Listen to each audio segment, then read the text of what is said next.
गया कि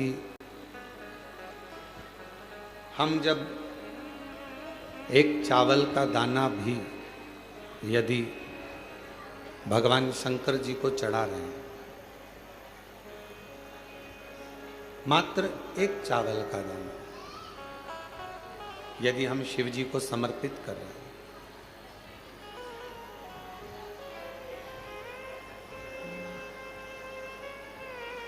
क्या कहकर समर्पित कर रहे हैं, क्या बोलकर समर्पित कर रहे हैं कि बाबा हमारा कुछ भी नहीं, तूने जो दिया है हम वो तुझे दे रहे हैं, तेरा तुझको अर्पण। हमारा कुछ भी नहीं। जब हमारा जन्म हुआ तो हम कोई वस्तु लेकर, कोई सामग्री लेकर, कोई प्रॉपर्टी लेकर, कोई जमीन जायदाद लेकर, कोई घर लेकर पैदा नहीं।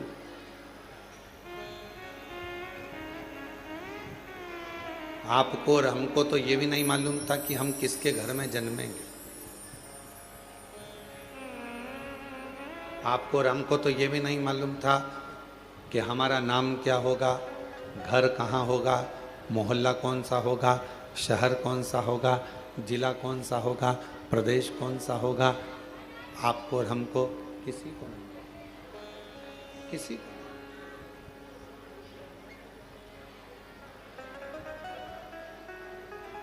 जब जन्म हो गया, जब जन्म ले लिया, जन्म लेने के बाद जब हमें थोड़ी सी सुध आई, बुद्धि आई, विवेक आया, तब हमें ज्ञात हुआ कि हमारा जन्म इस कुल में, इस घर में, इस जगह पर हुआ।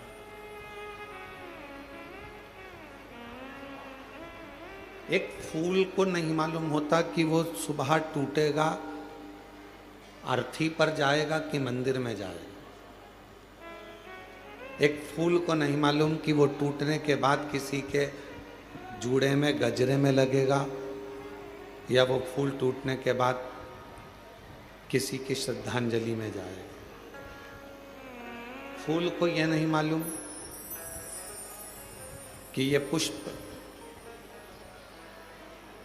कहाँ और कब जाएगा, कैसे जाएगा। जैसे पुष्प को नहीं मालूम होता कि वो कहाँ कब किस जगह पर जाएगा, वैसे ही संसार में जन्म लेने वाले एक मानव को नहीं मालूम होता कि वो कहाँ कब और कैसे जाए। पर कुछ पूर्व का अच्छा कर्म होता है, कोई पूर्व का किया हुआ अच्छा कार्य होता है, तो अच्छे कुल में, अच्छे घर में, अच्छे परिवार में और सनातन धर्म में और भारत माता की गोद में जन्म मिल जाता है।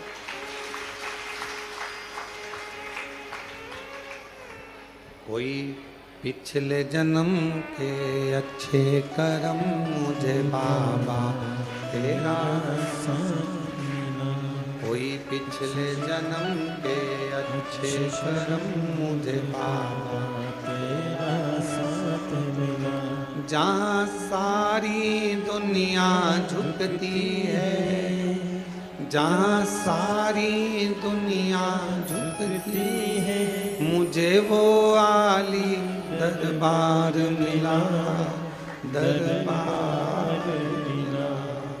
कोई पिछले जन्म के अच्छे कर्म मुझे बाबा तेरा, कोई पिछले जन्म के अच्छे कर्म मुझे बाबा तेरा।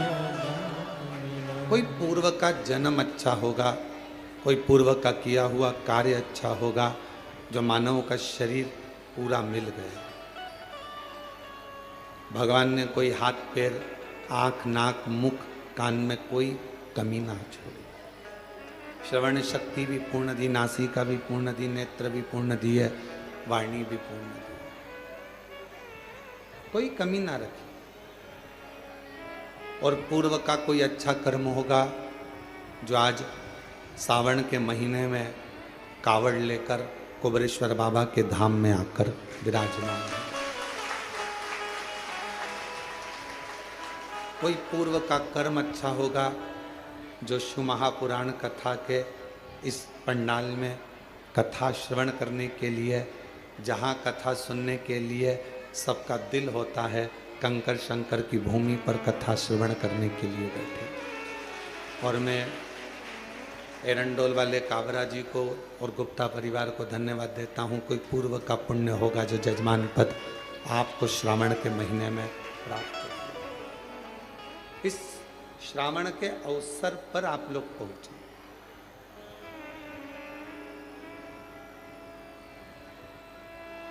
कहते हैं घर के मंदिर में शिव और दिल के मंदिर में शिव दोनों ही कल्याण करने वाले होते हैं, दोनों ही कल्याण करते। घर के मंदिर में जो शिव है, तुम्हारे घर के मंदिर में जो शिवलिंग है, तुम्हारे घर के मंदिर में जो शिवलिंग विराजमान है, वो भी कल्याण करने वाला होता है। और तुम्हारे दिल में, तुम्हारे हृदय में जो भगवान शंकर विराजमान है, वो भी कल्याण करने वाला है।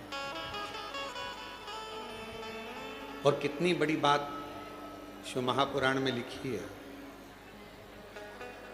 कि जिस घर के अंदर शिवलिंग नहीं हो, जिस घर के अंदर अगर छोटा सा भी शिवलिंग नहीं है, तो उस घर का पानी पीने का भी यहाँ पर वर्णन नहीं किया गया कि आप उस घर का पानी। काबरा जी, लिंग पुराण में, शिव महापुराण में, स्कंद पुराण के काशी खंड में, अवंतिका खंड में, केदार खंड में, सब में वर्णन किया गया कि घर के अंदर यदि एक छोटा सा भी शिवलिंग है,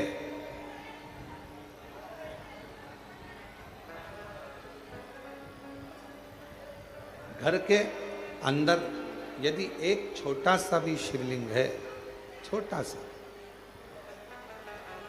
और वो घर फिर किसी का भी हो, अगर छोटा सा शिवलिंग घर के अंदर है, फिर वो घर किसी का भी हो, उस घर का जल स्वयं गंगा के जल के बराबर।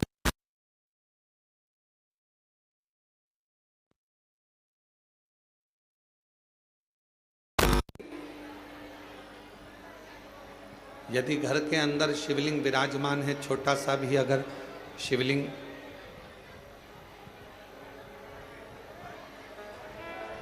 बाहर आवाज नहीं जा रही है, उस आवाज की व्यवस्था करो। घर के अंदर यदि छोटा सा भी शिवलिंग है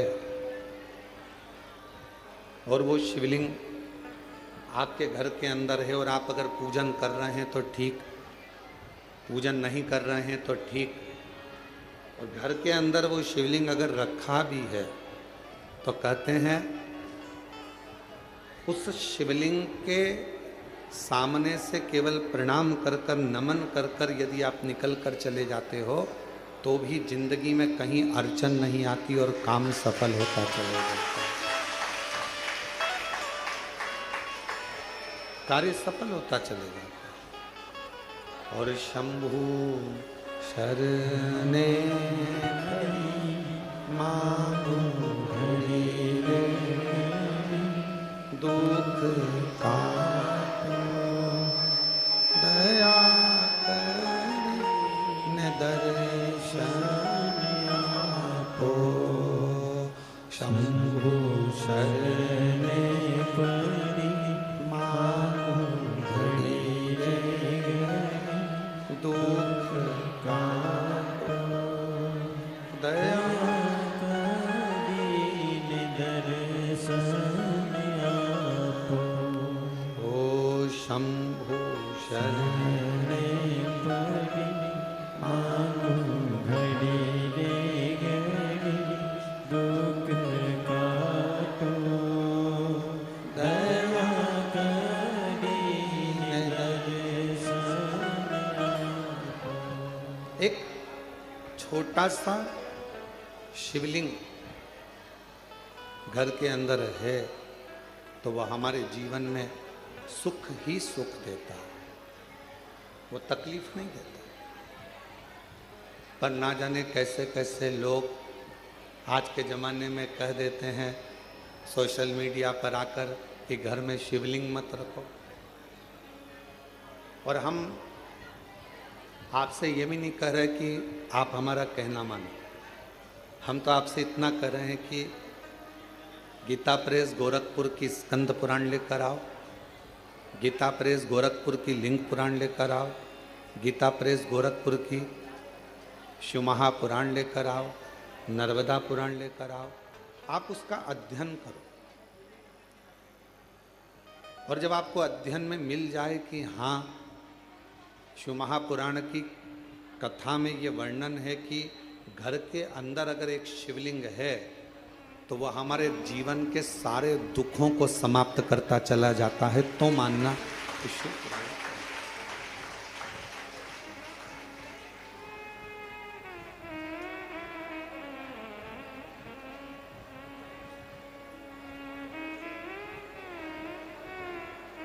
एक एक पुराण के एक एक शब्द का अध्ययन करो, पढ़ो, और नहीं पढ़ सकते तो फिर गुरु की वाणी पर भरोसा करो।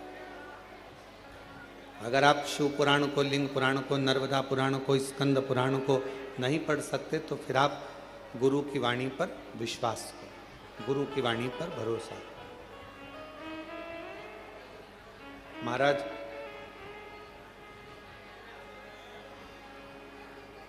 अगर मैकेनिक अच्छा होता है तो गाड़ी बार बार काम नहीं निकालती।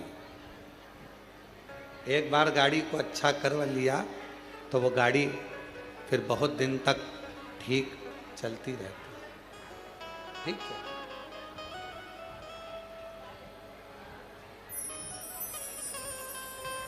यदि मैकेनिक अच्छा है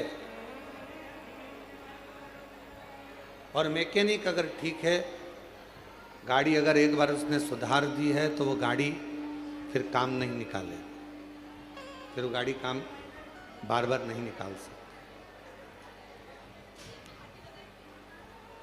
जैसे मैकेनिक अच्छा है तो गाड़ी बार बार काम नहीं निकालती है, गाड़ी बार बार बिगड़ती नहीं है, उसी तरह यदि गुरु अच्छा है तो ये मन बार बार बिगड़ता नहीं है और गलत जगह पर जाता है।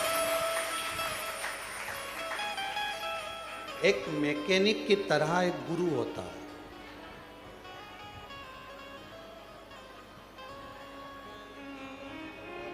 गुरु भी एक मैकेनिक की तरह।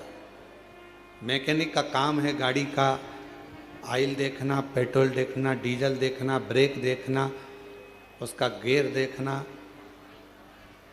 और सारी चीज़ें उस मैकेनिक ने देखी, जो खराब थी वो सही। अब मैकेनिक गाड़ी सही करता है तो क्या माइक लेकर चिल्लाता है इसका ब्रेक बेकार हो गया है? मैकेनिक माइक लेकर चिल्लाएगा कि इस गाड़ी का क्लच बेकार है, इस गाड़ी का टायर बेकार है? मैकेनिक चिल्लाता नहीं है। मैकेनिक जब गाड़ी सामने सुधरने के लिए आती है और वो गाड़ी जब जो उसमें प्रॉब्लम होती है, जो उसमें खराबी होती है, जो उसमें बेकार होता है, तो मैकेनिक जो खराबी होती है उसको निकालता जाता है, सही करता जाता है, अच्छा करता जाता है, और बाद में पूरा बिल थमा देता है, मैंने ये ठीक करा है। अगर इसका ऑयल नहीं बदलता, ऑयल पूरा काला हो चुका था, गाड़ी बेकार हो जाती। गियर बेकार हो गया था, इसका टायर बेकार हो गया था, बदला। आगे से ये टूट गया था, बदला। उसने तो केवल बिल तुम्हारे सामने रख दिया, केवल चिल्लाकर नहीं बोला मैकेनिक कि ये खराब है। सच्चा गुरु एक अच्छे मैकेनिक की तरह होता है। आपके दोष, आपके अवगुण आपके अंदर कितने भरे हैं वो किसी को नहीं बताएगा, बस देख लेगा कि गाड़ी में गड़बड़ी कितनी है और उसको ठीक कैसे करना है। भजन से, कीर्तन से, स्मरण से, मंत्र जाप से, नाम जाप से कैसे ठीक करना है ये गुरु जानता है।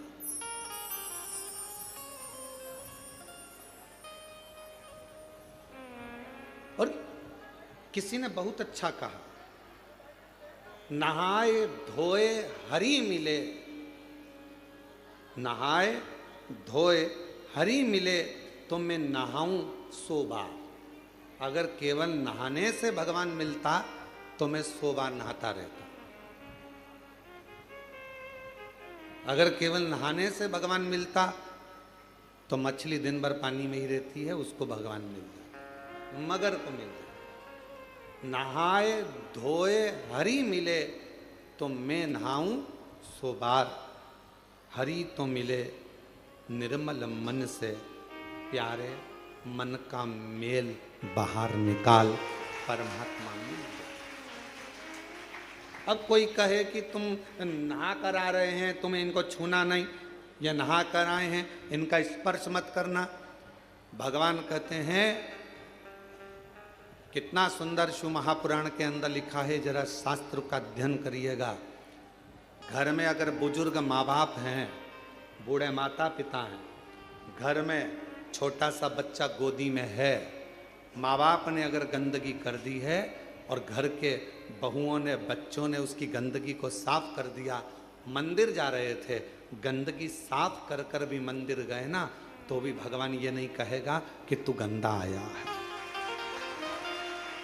घर के बुजुर्ग बीमार हैं, गंदगी कर दिए हैं, उनका शरीर बेकार हो गया है, उस शरीर को आप हाथ लगा रहे हो, गंदगी साफ कर रहे हो, पूरा घर साफ कर रहे हो, और उसके बाद भी भगवान के मंदिर जा रहे हो, भगवान कभी नहीं कहेगा कि तू गंदा है। एक छोटा सा बच्चा माँ की गोद में है, वो बच्चे ने माँ की गोद में गंदगी कर दी, माँ ने उसके बार बार कपड़े बदल दिए, धो दिए, और माँ उसके बाद भी भगवान को जल चढ़ाने जा रही है, तो भगवान कभी नहीं कहेगा कि तुम गंदे हो, भगवान तुम्हारे जल को स्वीकार करो।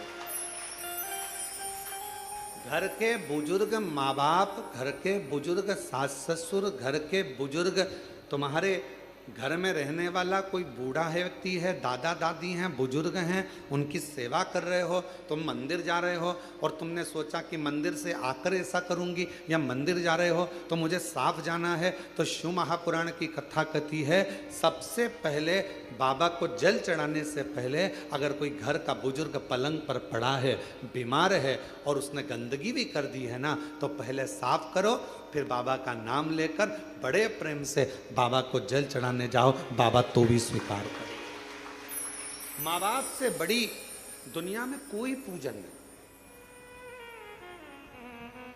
किसने कहा कि माता पिता से बड़ी कोई पूजा नहीं? श्री गणेश जी महाराज ने। पृथ्वी की परिक्रमा करने की बात आई तो श्री गणेश जी महाराज ने अपने माता पिता की परिक्रमा की।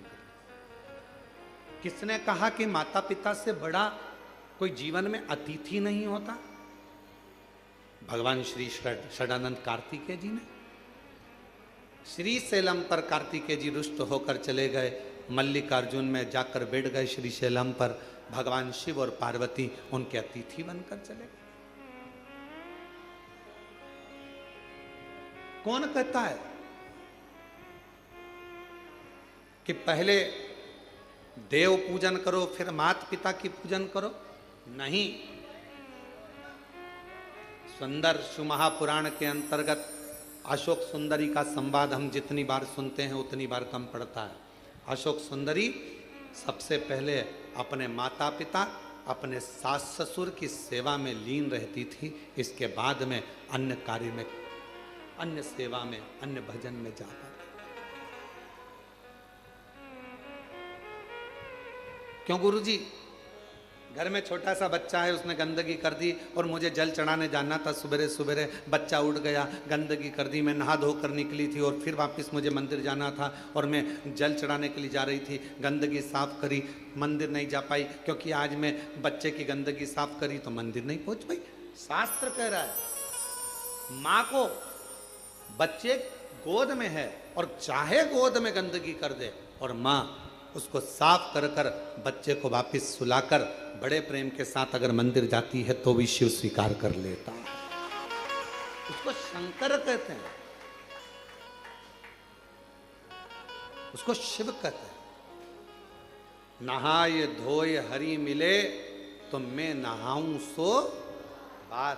अगर केवल नहाने से भगवान मिलता तो दुनिया में कई लोग ऐसे होंगे जो एक साथ नीचे बैठ जाएंगे, इनसे कहेंगे लाओ एक घड़ा पानी डालो, एक घड़ा पानी डालो, एक घड़ा पानी डालो, एक घड़ा पानी डालो, और 100-200 बार नहा लेंगे और मालूम पड़े हरि मिलेगा।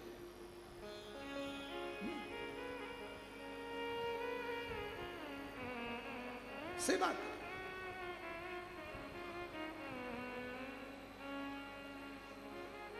आप सब कुबरेश्वर धाम पर आए हो, कंकर शंकर की भूमि से ऑनलाइन शिव महापुराण की कथा श्रवण कर रहे हो। इस पवित्र धाम पर आने के बाद भोजन व्यवस्था हो, चिकित्सा व्यवस्था हो, एम्बुलेंस की व्यवस्था हो या अन्य जितनी व्यवस्थाएं रहती हैं, सारी व्यवस्थाओं का ध्यान रखा जाता है जिससे किसी को तकलीफ नहीं।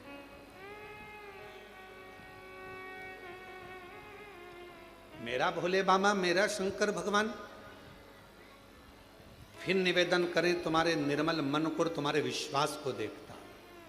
फिर कहेंगे पूजन तुम कितनी देर की कर रहे हो उससे कोई मतलब नहीं, पर भरोसा कितना कर रहे हो वो मूल है। जल लेकर आए हो तुम, जब सीवन नदी का जल सीहोर से माँ कावड़ में माँ सीवन का जल लेकर जब तुम चलो और तुम्हारे कंधे पर जब वो कावड़ का जल तुम्हारे कंधे पर आए, उस समय पर तुम इतना याद रखना कि तुम माँ सीवन का जल लेकर नहीं जा रहे हो, तुम भागीरथ बनकर गंगा जी को कावड़ को सिर पर रख कर लेकर